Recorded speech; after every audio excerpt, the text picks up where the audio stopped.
Saya yakin dan percaya yang bisa menikmati Idul Fitri itu adalah hanya orang yang pandai bersyukur.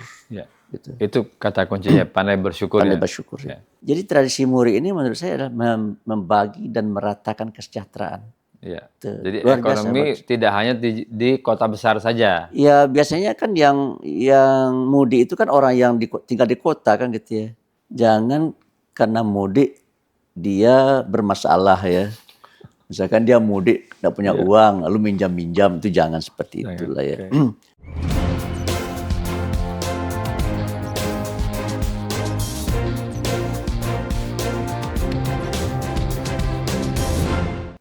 Selamat datang di Poi Talk, mari bicara bersama Poi. Kali ini kami bertemu dengan Wakil Ketua Umum Majelis Ulama Indonesia, Buya Anwar Abbas. Di hari yang fitri ini kami akan berbincang-bincang dengan beliau bagaimana merayakan Hari Raya Idul Fitri sesuai dengan apa yang sudah kita latih selama sebulan penuh berpuasa. Mari kita ikuti bincang-bincang dengan Buya Anwar Abbas. Oke, Buya, yang pertama yang ingin kami tanyakan soal makna kemenangan menyambut Idul Fitri di tengah krisis yang sekarang ini kan ekonomi bergejolak, kemudian harga-harga melambung. Nah, ini bagaimana? Yang pertama yang ingin kami tanyakan, Idul Fitri ini kan dimaknai sebagai hari kemenangan. Nah, bagaimana kita memaknainya dalam situasi dan kondisi seperti sekarang ini? Ya, terima kasih. Assalamualaikum warahmatullahi wabarakatuh. Idul Fitri sebetulnya hari kemenangan. Karena apa? Karena kalau saya puasa itu betul-betul kita laksanakan dengan penuh keimanan dan keikhlasan, maka oleh Tuhan dosa-dosa kita yang telah berlalu diampuni. Dan kalau seandainya malam harinya kita isi dengan kita beribadah, lalu kita ibadah itu sudah kita laksanakan dengan penuh keimanan dan keikhlasan, maka dosa-dosa kita lalu diampuni oleh Allah. Jadi dengan demikian pada Hari Raya Idul Fitri ini kita akan kembali dalam keadaan suci. Karena kita sudah tidak berdosa. Cuma pertanyaan adalah apakah kita ini sudah kembali suci dan tidak berdosa, yang tahu hanya Allah ya. Tapi yakinlah percayalah kalau seandainya kita sudah laksanakan sesuai dengan perintah dan ketentuannya, insya Allah maka kita akan mendapatkan janjinya. Apa janji Tuhan yang disampaikan oleh Nabi? Dosa-dosa kita yang terdahulu akan diampuninya. Itu yang pertama. Jadi kembali kepada fitri, suci. Suci. Ya. Tidak ada lagi noda dan dosa ya yang melilit tubuh kita dan diri kita. Nah, pertanyaan berikutnya, orang berpuasa seperti apa yang akan mendapatkan predikat fitri itu, Bu ya? Kalau dilihat dari apanya, orang yang berpuasa karena Allah, bukan karena mertua, bukan karena istri, bukan karena anak. Kalau ada orang berpuasa karena mertua, karena istri, karena anak, dia mungkin mendapatkan balasan juga. Tapi balasan dari mertua, istri, dan anak, tapi tidak dari Allah Subhanahu Wa Taala. Sementara kita ingin pahala kita ini bernilai di sisi Tuhan. Dan kalau seandainya puasa itu bernilai di sisi Allah, maka juga dia bernilai di sisi manusia. Nah, bagaimana kita sebagai umat Islam merayakan Idul Fitri ini dalam kondisi yang saat ini kan ekonomi sedang tidak baik-baik saja kata pengamat ekonomi. Nah, sementara kan orang di pasar berbelanja dengan penuh semangatnya menjelang Lebaran ini. Ini seperti apa ya baiknya kalau menurut pandangan Buya? Ya sebenarnya dalam suasana bulan puasa dan Idul Fitri orang banyak berbelanja ya. Itu bukan perintah dari ajaran agama itu adalah budaya itu ya. Perintah agama kita biasa-biasa aja, makan 2 kali 3 kali dalam sehari, berpakaian seperti biasa gitu kan. Tapi kan kalau tradisi dan budaya kita, setiap yang namanya bulan puasa dan Lebaran itu masyarakat berbondong-bondong berbelanja ya. Tidak hanya membeli pakaian dan sepatu serta busana gitu ya. Tapi juga berlomba-lomba berbelanja, menghabiskan uangnya untuk membeli makanan dan minuman serta aksesoris-aksesoris yang lain. Sehingga akibatnya pengeluaran meningkat. Untung ada THR ya. Kalau nggak ada THR dipadakan saja kepada gaji yang biasa diperoleh setiap bulan, udah pasti tekor itu ya. Ya, jadi saya melihat ya itu budaya ya, bukan ajaran agama. Gitu. Oleh karena itu sebaiknya ya, karena bulan puasa itu mengajarkan kita bagaimana mengendalikan hawa nafsu ya. Ya. Kan kita boleh makan, Ya. boleh minum, boleh bergaul dengan istri kan gitu ya. Tapi selama bulan puasa kita kan harus kendalikan. Kita nggak boleh makan di siang hari, kita hanya boleh makan sebelum sahur dan setelah waktu berbuka. Kan hanya itu rentang waktu yang boleh kan. Tuh, pada hari-hari biasa kan kita boleh mau makan kapan saja kan kita bisa ya. Tapi karena begitu ketentuannya kita kendalikan hawa nafsu kita dan kita tundukkan hawa nafsu kita kepada ketentuan-ketentuan yang sudah ditentukan oleh Allah. Ya. Begitu juga dalam hal berbelanja, semestinya kita mengacu kepada ketentuan-ketentuan agama ya, supaya kita tidak terbebani. Ya, Tuhan dan agama kita menyatakan ya jangan israf, jangan berlaku mubazir, ya belilah sesuai dengan kebutuhan ya, jangan berlebih-lebihan gitu. Kalau sudah berlebih-lebihan nanti pengeluaran akan semakin meningkat. Kalau pengeluaran semakin meningkat, pendapatan tetap atau naik sedikit ya nanti akan terjadi masalah ya, defisit jadinya gitu. Kalau defisit ya berarti ya mungkin dicarikan solusi lewat hutang ya. Iya. Jadi menurut saya itu akan memberatkan diri sendiri. Gitu. Oleh karena itu hiduplah yang sewajarnya dan sepatutnya saja. Iya. Kalau utang itu kan solusi yang semu ya. Iya. Ya betul. Ya Ustadz, Bu ya, ini kan kondisi ekonomi global ini kan sedang tidak baik-baik saja ini kan. Bagaimana latihan selama berpuasa sebulan ini membuat kita menjaga keoptimisan menghadapi keadaan yang seperti ini? Ya kalau saya lihat ya salah satu hikmah berpuasa itulah puasa mengajarkan kita tentang kebersamaan. Kalau seandainya kita bisa menghadapi masalah bangsa ini secara bersama-sama ya, maka insya Allah kita akan bisa mengatasinya. Tapi kalau seandainya kita sudah bercerai-berai, maka menurut saya akan sulit kita untuk mengatasinya. Oleh karena itu saya minta betul kepada pemerintah ya, supaya pemerintah jangan menyakiti hati rakyat gitu. Saya minta betul kepada pemerintah supaya pemerintah jangan membuat masyarakat ini bermusuhan satu sama lain. Oleh karena itu janganlah pemerintah membuat kebijakan yang bias kepada oligarki. Pemerintah jangan berpihak kepada pemilik kapital gitu ya. Kalau alasannya oligarki dan pemilik kapital setelah banyak berkontribusi, rakyat juga berkontribusi sesuai dengan kemampuan mereka gitu kan, sesuai dengan kecerdasan mereka, sesuai dengan semangat yang sudah mereka miliki gitu ya. Tapi pemerintah kan harus berbuat untuk rakyat ya. Rakyat tanpa kecuali gitu. Tidak hanya yang di atas tapi juga yang di tengah tapi juga yang di bawah kan. Dan yang sangat penting sekali diperhatikan oleh pemerintah adalah masyarakat yang di bawah itu. Karena mereka sehari-hari bergelut dengan kemiskinan. Ya. Sehari-hari mereka bergelut dengan ketiadaan. Oleh karena itu akibatnya mereka mengalami kesulitan. Tuh. Dan kalau seandainya mereka sulit ya, jika seandainya tidak ada solusi, tentu mereka akan bisa melakukan hal-hal yang tidak terpuji. Seperti mencuri, merampok gitu kan ya. Ya karena mereka harus makan. Mereka harus memenuhi kebutuhan pokok mereka. Lalu mereka tidak mampu memenuhi kebutuhan pokoknya. Ya, sementara istrinya dan anak-anaknya juga harus makan gitu kan. Apalagi anak-anaknya mungkin barangkali menangis gitu. Mana ada seorang bapak tega melihat anaknya menangis karena nggak makan gitu kan. Oleh karena itu dia tentu berusaha untuk menyenangkan hati istri dan hati anak-anaknya serta keluarganya. Walaupun caranya kadang-kadang tidak patut ya. Iya, akibatnya mereka melakukan langkah-langkah hal-hal yang tidak benar, yang tidak patut, yang melanggar hukum gitu. Ya. Oke Bu ya, kalau bisa lebih spesifik, kira-kira kebijakan apa yang membuat rakyat itu susah? Ya kalau menurut saya seperti sekarang kita lihat ya, karena masyarakat tidak punya daya beli, tidak punya uang ya. Dan kalau seandainya punya uang pun nilai beli uangnya itu tidak besar gitu ya. Oleh karena itu bagi saya ya yang harus dipikirkan pemerintah bagaimana caranya supaya pemerintah bisa meningkatkan daya beli masyarakat. Kalau daya beli masyarakat meningkat, maka mereka akan bisa memenuhi kebutuhan-kebutuhan dan keinginan-keinginan yang sewajarnya itu. Dan sekarang atau hari ini kita lihat ya daya beli masyarakat itu sangat rendah. Para pedagang saya lihat banyak yang menjerit ya.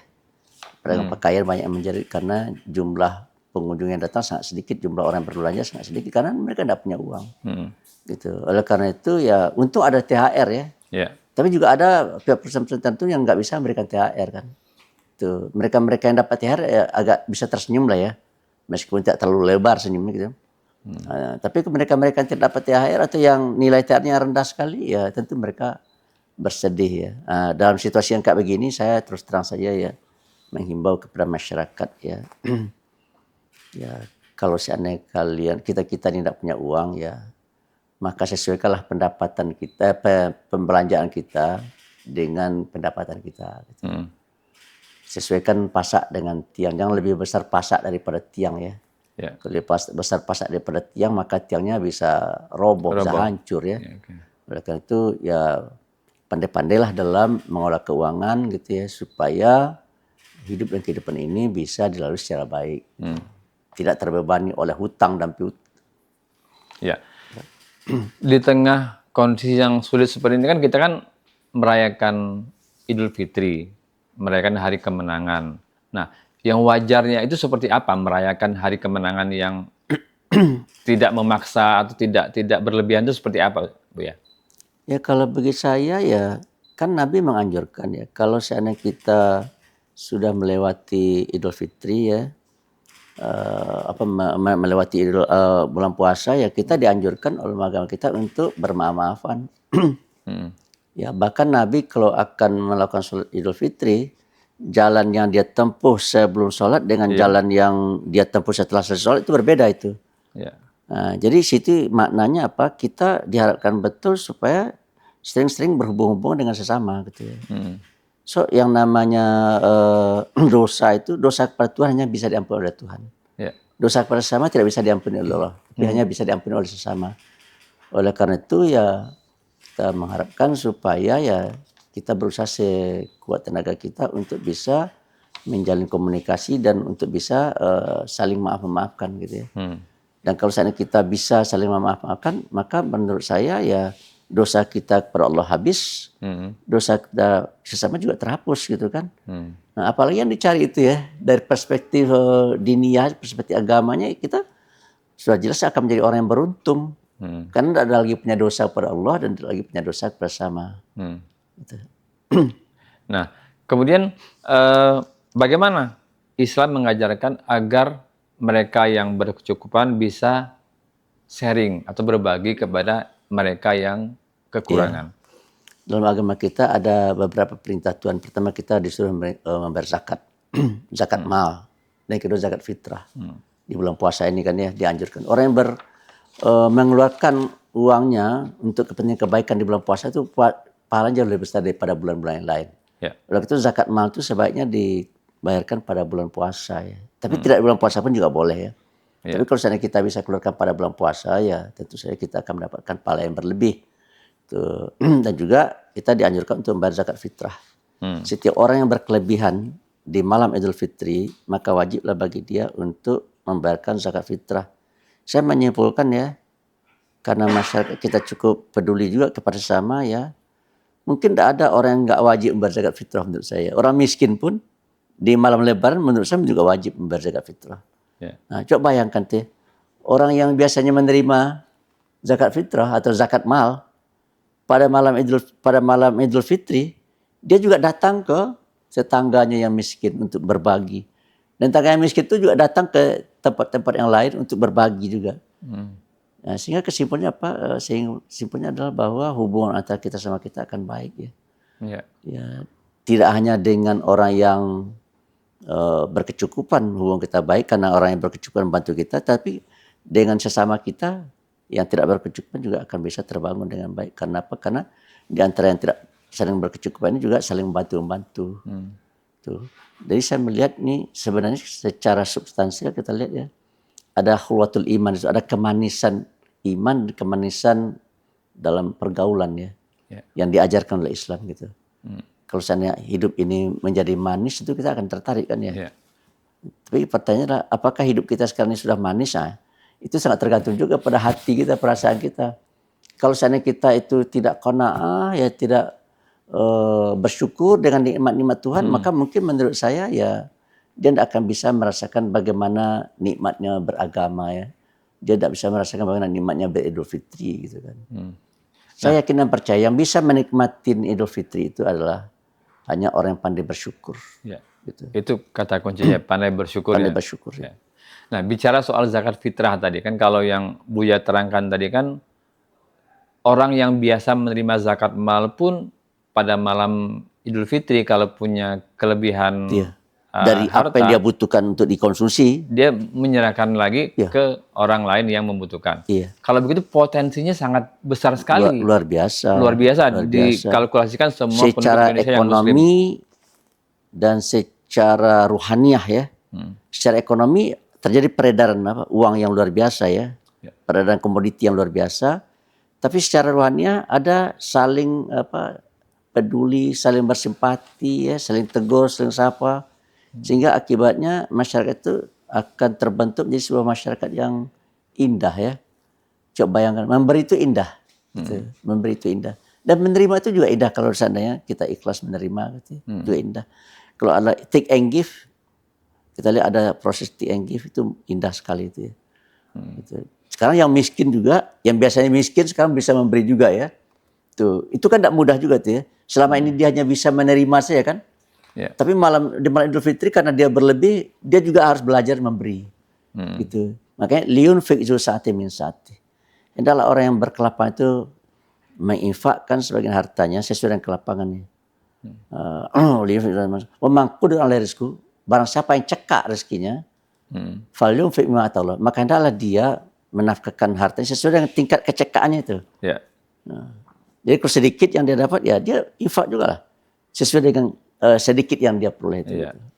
Jadi sesuai dengan kemampuan yang Ya, jadi dimiliki. Islam mengajarkan kita untuk mentradisikan, membiasakan memberi. Tidak hanya membiasakan menerima, tapi membiasakan memberi.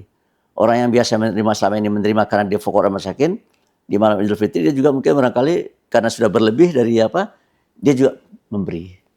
Gitu. Sehingga dia juga bisa merasakan bagaimana nikmatnya memberi, tidak hanya bagaimana nikmatnya menerima gitu ya. Iya. Dan tangan di atas lebih utama. Al yadul ulya khairum dari sufla. Tangan di atas lebih baik dari tangan di bawah. Ya, Oke, Buya. Ini kan jelang Idul Fitri ini kan ada tradisi mudik di Indonesia ini yang sudah berlangsung bertahun-tahun. Iya, Bagaimana Buya melihat plus minus tradisi mudik ini? Saya melihat dari perspektif sosial yang pertama ya.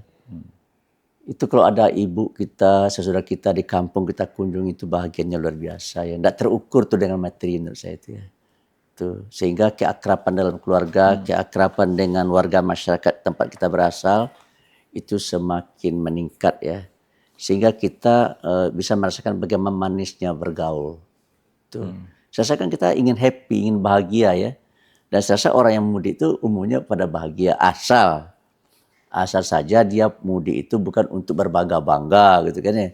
Asal saja dia mudik itu motivasinya bukan untuk dipuji orang, tapi bagaimana dia bisa mudik bertemu dengan keluarganya membangun tali silaturahim. Kalau itu niatnya saya rasa semua orang yang niat seperti itu akan bahagia saya. Ya, kalau di Kampung Buya itu ada Pulang Basamo ya. Pulang Basamo ya itu udah beberapa tahun saya lihat sering sekali itu ya. Dan dari perspektif ekonomi saya lihat ya biasanya orang yang mudik itu kan orang yang punya uang. Iya. Dia punya uang, dia bawa uang ke kampungnya, kemudian uangnya dia bagi-bagi dan dia belanjakan di kampung ya. Sehingga ekonomi orang kampung menjadi hidup, menjadi dinamis kan. Tuh, sehingga tadi warung yang tidak ada pembelinya mungkin sekarang dengan adanya orang yang mudik ya laku kan gitu ya. Sehingga mereka juga sejahtera gitu. Jadi tradisi mudik ini menurut saya adalah membagi dan meratakan kesejahteraan. Iya. Tuh, Jadi luar ekonomi biasa, tidak hanya di kota besar saja. ya biasanya kan yang mudik itu kan orang yang tinggal di kota kan gitu ya. Kemudian ya begitu Lebaran Idul Fitri mereka pulang ke kampung kan.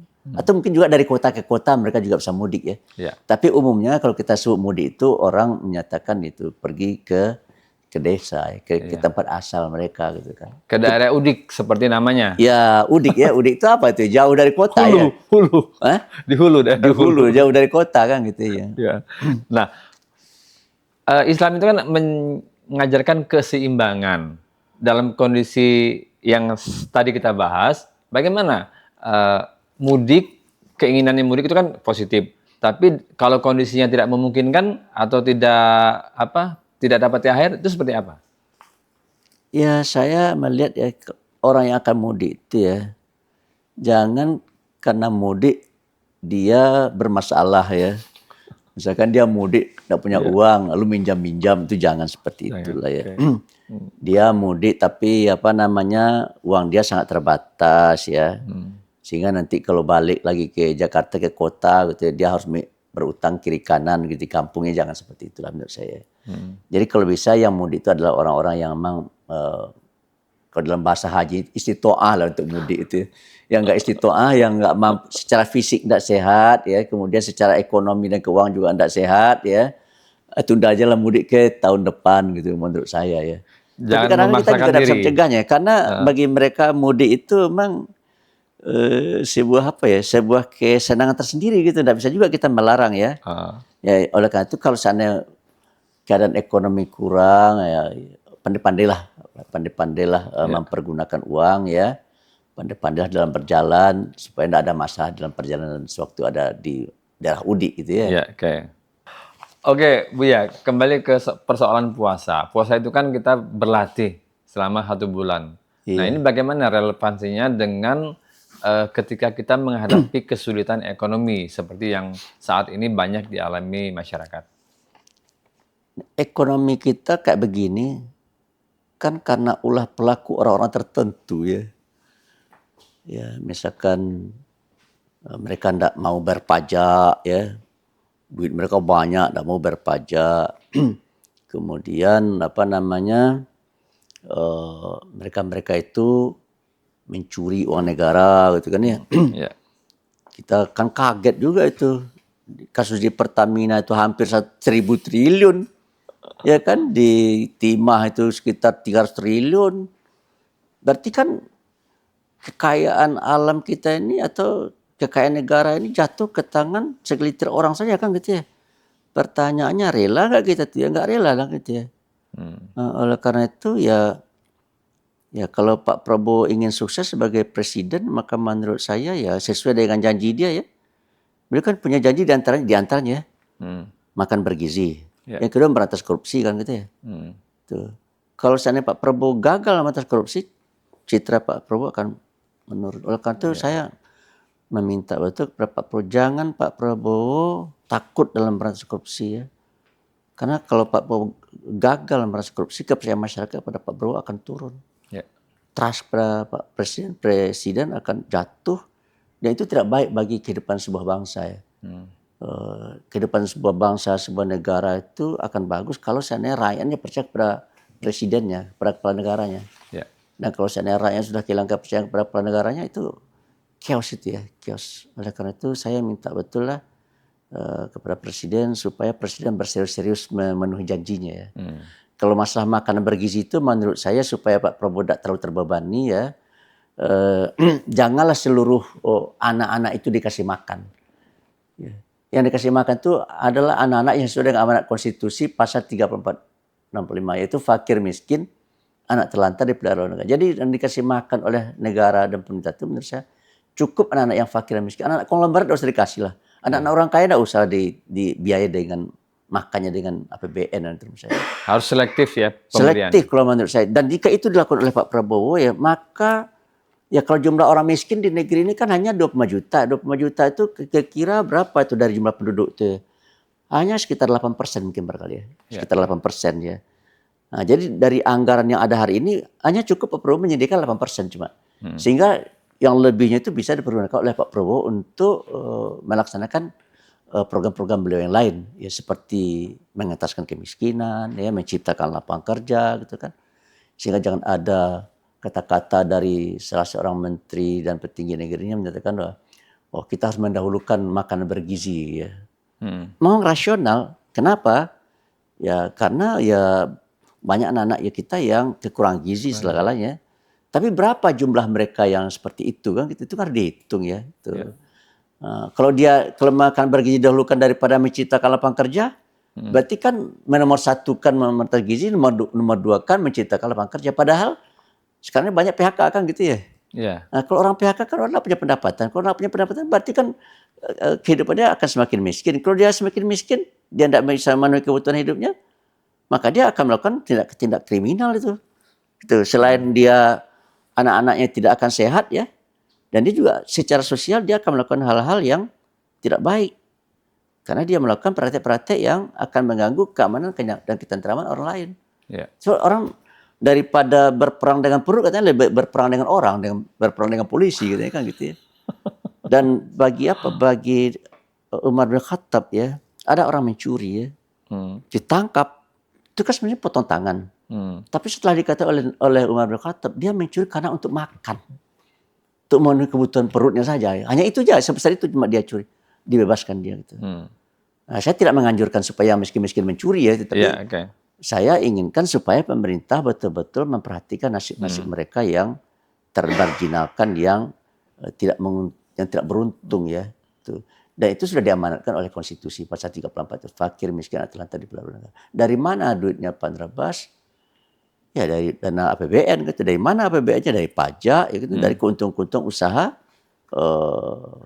kontrak-kontrak bisnis, kontrak-kontrak pertambangan yang ada itu, menurut saya itu. Ya, jadi MBG oke, tapi selektif untuk masyarakat miskin. Ya supaya apa? Sebenarnya kalau seandainya duit kita banyak, kasih semua orang makan. Ya. Kalau perlu seluruh rakyat Indonesia dikasih makan nih, kalau duit ada ya. Ya. Tapi kan duit kan terbatas ini, terpaksa lah karena terpaksa kita pilih siapa yang akan kita prioritaskan. Tentu saja yang diamanatkan oleh konstitusi. Siapa yang diamanatkan oleh konstitusi? Fakir, miskin. Jadi anak-anak orang fakir, orang miskin yang kita kasih supaya mereka bisa makan makanan bergizi ya. Tapi kalau anak orang kaya, mereka sanggup kok. Dan malah saya khawatir juga nih ya, anak-anak orang kaya tidak mau makan yang disediakan oleh pemerintah itu gitu ya. Tidak sesuai level mereka. Tidak sesuai dengan level mereka kan gitu. Akibatnya apa yang terjadi? Mubazir itu kan. Iya, iya. Gitu.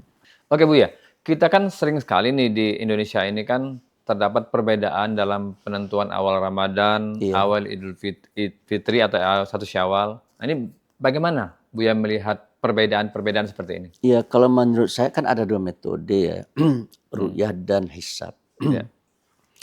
Nah, kalau yang punya mempergunakan metode hisab ya, itu ada konsep wujud hilal.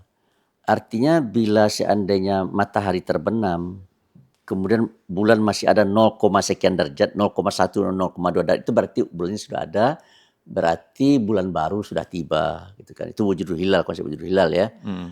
Kalau bagi yang ru'yah, itu bagi dia, itu dia harus bisa melihat dengan mata telanjang ada bulan, ya, ada hilal ya. Dan itu hilal itu baru bisa terlihat kalau di atas 3 derajat gitu. Kalau di bawah itu kalau tidak di bawah bisa. itu agak sulit melihat itu, apalagi 1 derajat ke bawah tidak akan mungkin gitu kan. Makanya sekarang ini ada yang di negeri kita ada 2 metode yang sangat yang menonjol, satu ru'yah dan satu hisab ya. Kalau hisab seperti Muhammadiyah misalkan dia punya konsep wujudul hilal kan gitu ya.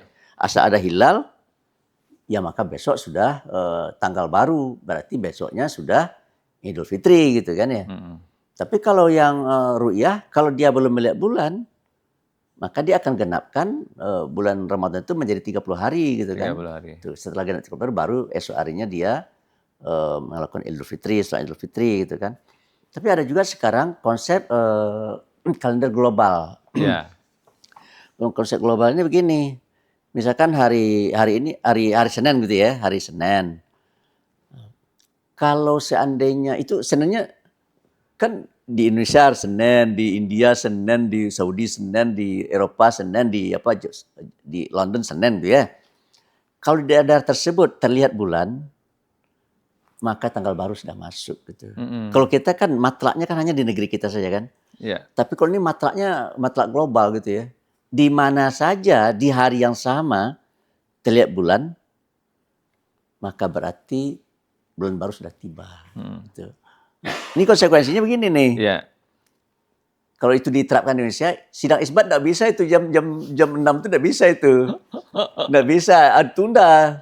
Tunggu dulu dari Saudi gitu. Kalau pakai ru'yah. Iya. Tapi kalau pakai hisab gampang. Pakai hisab begini. Kira-kira hari Senin tanggal 31 ya kan ya. Iya. Itu posisi bulan berapa derajat gitu. Kalau imkanur ru'yah 3 derajat itu ya. Di Indonesia berapa? Di Indonesia mungkin 0,5 gitu. Di India berapa? 0,1. Sampai di Saudi berapa? Di Mesir berapa gitu ya. Nah, kalau seandainya misalkan di Saudi sudah 4 derajat, ya berarti besok Sudah besok bulan baru. Lebaran, ya, Ya, gitu. oke. Nah, sementara itu beda waktu antara Indonesia dengan Saudi kan 4 jam kalau nggak Jam. salah ya. Ya. Jadi kalau seandainya Menteri Agama mengumumkan jam 6 ya, jam setengah 7 lah, jam 7 lah misalkan gitu, jam 7. 7 tambah 4 berapa tuh? Jam 11 malam ya. Jadi mau mengumumkannya jam 11 malam mesti. Timbul lagi pertanyaan. Kita kan udah terbiasa sholat tarawih itu Habis Isya. habis Isya ya. Nah, itu terbiasa. Ya, itu perlu para ulama harus juga memutuskan ya, membicarakannya gitu. Ya mungkin di tingkat MUI apakah sudah ada upaya untuk Kalau melaksanakan? MUI itu matlaknya satu Indonesia. Ya. Kalau dari Sabang sampai Merauke sudah ada yang melihat bulan, ya maka Semuanya udah masuk bulan esoknya baru. Idul Fitri gitu ya. Oke. Kalau Muhammadiyah asal bulan sudah ada di atas ufuk meskipun 0, sekian derajat, asal jangan 0 ke bawah ya. Dalam 0,1, perhitungan 0,2, ini ya. Dalam perhitungan ini dalam ya. perhitungannya Ya. dihisap ya, dihitung hisap. 0,1, 0,2 itu sudah apa. Nah, tapi Muhammadiyah sudah memperkenalkan kalender global itu. Jadi dihitung ini kira-kira tanggal 31 Maret itu sebenarnya kan dalam mencari apa itu kan bukan kalender Masehi, kalender Hijriah ya. Ya. Tanggal 1 Syawal itu ya kira-kira di puasa yang tanggal 29 ya kita ukur tuh. Kira-kira posisi bulan berada berapa derajat di atas ufuk gitu kan ya. Di Indonesia berapa derajat, di India berapa derajat, di Saudi berapa derajat gitu ya. Di Mesir berapa derajat, kalau udah dihitung ternyata di Saudi sudah kalau matahari terbenam itu ketinggian mungkin 4 derajat atau 5 derajat misalkan di Saudi misalkan ya. Ya sudah berarti besoknya sudah berlebaran, sudah Idul Fitri itu. Gitu. Iya. Itu kalender global. Ya. Kalau kita menggunakan kalender Meskipun orang di Indonesia enggak ngelihat ya. Ya, oke. Kalau kita menggunakan kalender global ini, apakah bisa mengatasi permasalahan perbedaan yang ada selama ini? Iya, kalender global itu memang itu tujuannya. Nah. Ya bisa nggak Pak membayangkan, Pak Edi membayangkan deh. Kalau apalagi di Australia misalkan di Australia itu pernah terjadi kasus gini. Itu karena tanggalnya ragu, apakah hari Senin, hari atau Selasa, itu mereka pesan tempat 2 hari itu. Berspekulasi mereka. Senin atau Selasa. Artinya makanan pun juga kayak begitu. Iya. Makanan catering juga 2 gitu ya. Itu kan beresiko ya. Dan kalau seandainya kita janji ketemu tanggal 1 Syawal, kalau tidak ada kesepakatan kalender global ya. Iya. Saya datang tanggal 1 Syawal menurut saya. Tapi Pak Edi datang tanggal 1 Syawal menurut Pak Edi kan. Saya datang hari Senin, Pak Edi datang hari Selasa kan gitu ya. Ya, itu persoalan itu bisa diatasi. Kalender global, ya, kalender global berusaha memecahkan masalah itu. Ya, okay. Tapi kalau seandainya kita bersikukuh juga dengan cara-cara seperti sekarang nih ya, mungkin untuk negara kita bisa. Tapi kalau seandainya negara ini kan semakin terintegrasi ya. Orang Indonesia membuat kesepakatan sama orang Amerika, orang Inggris gitu kan ya. Ayo kita ketemu tanggal 1 Syawal gitu kan ya. Saya hari Senin datang gitu kan ya.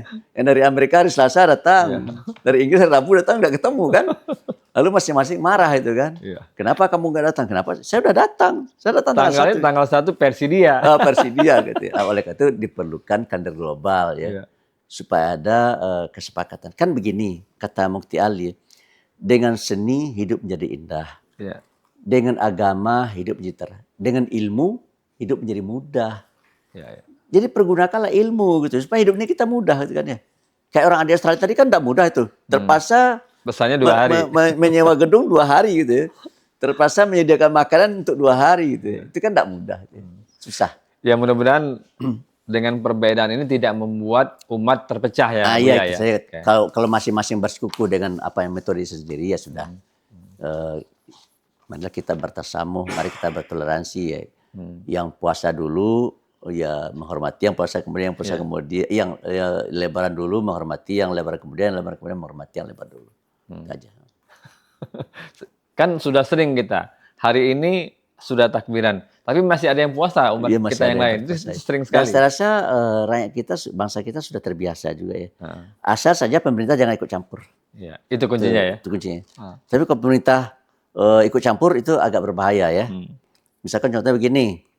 Ada kelompok masyarakat yang sudah berlebaran hari ini kan, ada lagi yang besok kan gitu ya. Pemerintah berpihak kepada yang besok, ya, sehingga melarang halaman kantor pemerintah dipakai untuk sholat Salat pada hari Idul ini. Fitri Nah ya. itu tidak boleh itu ya. Ya, oke. Itu akan mempertajam, memperuncing permusuhan di kalangan masyarakat. Ya, jadi pemerintah harus bijaksana Pemerintah harus menghadapi bijaksana, perbedaan. mempersilakan saja, silakanlah. Kalau kalian berbeda, silakan saya berbeda, tapi kalian harus rukun gitu ya. Ya. Jadi pemerintah jangan memancing-mancing ya permusuhan di kalangan umat itu aja. Oke, Buya, di hari Idul Fitri ini apa ini pesan, saran dari Buya kepada umat ya, bukan hanya warga Muhammadiyah, tapi semua umat Islam yang hari ini sedang merayakan Idul Fitri? Ya kalau bagi saya ya di antara hikmah bulan puasa itu adalah kita harus dekat dengan Tuhan. Kemudian yang kedua adalah konsekuensi logisnya kita harus mematuhi segala perintah Allah dan menjauhi segala larangannya. Tuhan menyuruh kita untuk mengendalikan hawa nafsu, ya kita kendalikan hawa nafsu kita. Tuhan menyuruh kita untuk saling peduli satu sama lain, ta'awanu 'alal birri wattaqwa wa ta'awanu 'alal ismi wal 'udwan, kita laksanakan gitu. Kalau ada orang yang kesusahan kita bantu, kalau ada orang yang kesusahan kita tolong gitu menurut saya. Dan jangan kita itu terjebak dengan asobiyah ya, kelompok-kelompok kita gitu. Kita hanya bisa mau membantu yang dia merupakan kelompok kita dan tidak mau membantu kelompok lain. Kalau bagi saya yang kayak begitu itu akan bisa mengantarkan kita menjadi umat yang kuat menurut saya. Saya begitu. Terakhir, harapannya setelah kita selesai berpuasa, kemudian akan kembali dengan kehidupan yang Iya. nyata, ini apa nih? Ya harapan saya karena kita dekat dengan Tuhan, dilatih. Ini bulan puasanya mirip dengan pesantren ya. Kita dilatih untuk dekat dengan Allah ya. Ya berarti kan kita udah dekat dengan Allah nih bulan puasa ini kan ya. Jangan setelah puasa, setelah Idul Fitri menjauh lagi dari Tuhan gitu kan ya. Iya, oke. Tuh, jangan lagi tidak memperhatikan ketentuan-ketentuan agama gitu.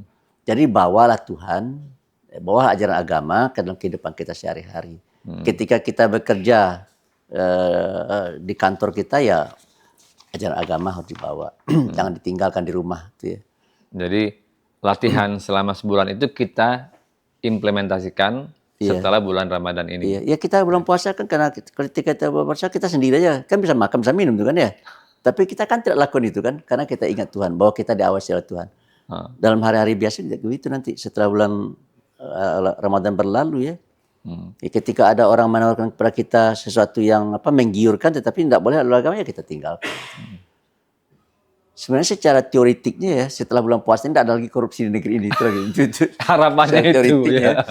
Tapi kalau seandainya masih banyak korupsi dan bahkan semakin subur, tandanya nilai ibadah puasa itu tidak ada. Berarti puasa itu hanya puasa formal aja itu mah. Iya. Ya, karena tidak mewujud di dalam nilai puasa itu tidak mewujud dalam hidup dan kehidupan kita sehari-hari. Saya gitu. Siap, Bu ya. Semoga ini menginspirasi pembaca dan penonton Voice of Indonesia. Iya. Demikian tadi bincang-bincang kita dengan Buya Anwar Abbas. Semoga perbincangan ini menginspirasi pembaca dan penonton Voice of Indonesia. Sampai jumpa di Poi Talk berikutnya dengan narasumber yang berbeda. Salam.